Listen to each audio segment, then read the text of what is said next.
ಆಚಿ ಮಸಾಲ. ಎಂತ ಅಡಿಗೆಯ ರುಚಿಯಾಗೋ ರಹಸ್ಯವು 20 ರೂಪಾಯಿ. ಮೇಕೆದಾಟಿಗಾಗಿ ನಾವು ಬಹಳ ಹೋರಾಟ ಮಾಡ್ತಾ ಇದ್ದೀವಿ. ತಮಿಳುನಾಡಿನವರು ಮೇಕೆದಾಟು ಆಗಬಾರ್ದು ಅಂಥೇಳಿ ಅವರು ಹೋರಾಟ ಮಾಡ್ತಾಯಿದ್ದಾರೆ. ಯಾಕೆ ಆಗಬಾರ್ದು ಅನ್ನೋದು ಅವರು ಸರಿಯಾಗಿ ಹೇಳ್ತಾ ಇಲ್ಲ. ಆಗದೇ ಇರೋದಕ್ಕೆ ಕಾರಣ ಏನು? ನಿಮಗೇನು ತೊಂದರೆ ಆಗುತ್ತೆ? ಮೇಕೆದಾಟು ಆಗಲಿಲ್ಲ ಅಂದರೆ ಬೆಂಗಳೂರಿನವ್ರಿಗೆ ನೀರಿರಲ್ಲ. ಬೆಂಗಳೂರಲ್ಲಿ ತಮಿಳರು ಲಕ್ಷಾಂತರ ಜನ ಇದ್ದಾರೆ, ಬೇರೆ ಬೇರೆ ಭಾಷೆಯವರು ಲಕ್ಷಾಂತರ ಜನ ಇದ್ದಾರೆ.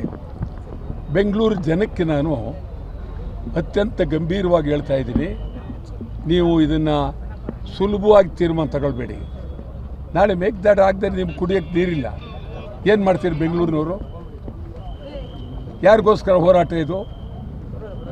ಬೆಂಗಳೂರಿನ ಸಮಗ್ರ ಜನತೆಗಾಗಿ, ಕರ್ನಾಟಕದ ರಾಜಧಾನಿ ಬೆಂಗಳೂರು ಜನತೆಗಾಗಿ. ತಮಿಳರು ಇದ್ದಾರಲ್ಲ, ಅವರು ಕುಡಿಯೋದು ನೀರು. ತೆಲುಗರು, ಮಲಯಾಳದವರು, ಗುಜರಾತಿಗಳು, ಮಾರ್ವಾಡಿಗಳು, ಸಿಂಧಿಗಳು ಎಲ್ಲರಿಗೂ ಹೇಳ್ತಾ ಇದ್ದೀನಿ, ಸುಮ್ಮನೆ ನೀವು ಯಾವುದೋ ಚಿಂತನೆ ಮಾಡ್ಕೊಂಡು ಕೂತ್ಕೊಳ್ಬೇಡಿ. ನಿಮಗೆ ನೀರಿಲ್ಲ ಅಂದ್ರೆ ಮುಂದೆ ಗತಿ ಏನು? ನೀವು ಎಂಥ ಮನೆಯೇ ಕಟ್ಟಿರಿ, ನೀರು ಬೇಕು. ಅದಕ್ಕಾಗಿ 13ನೇ ತಾರೀಕು ಇಡೀ ಕರ್ನಾಟಕ ಬಂದ್. 13ನೇ ತಾರೀಕು ಇಡೀ ಕರ್ನಾಟಕ ಬಂದ್. ಆ ಬಂದ್ನಲ್ಲಿ ಬೆಂಗಳೂರಿನ ಪ್ರತಿಯೊಂದು ಮನೆಯವರು ಬೀದಿಗಿಳಿಬೇಕು.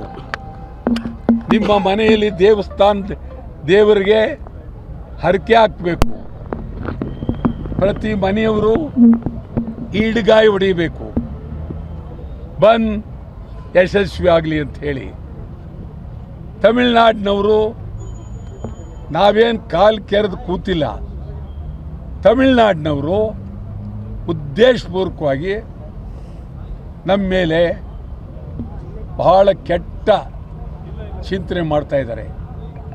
ನಾನು ಈಗ ಯಾರಿದ್ದಾರೆ ಅಲ್ಲಿ?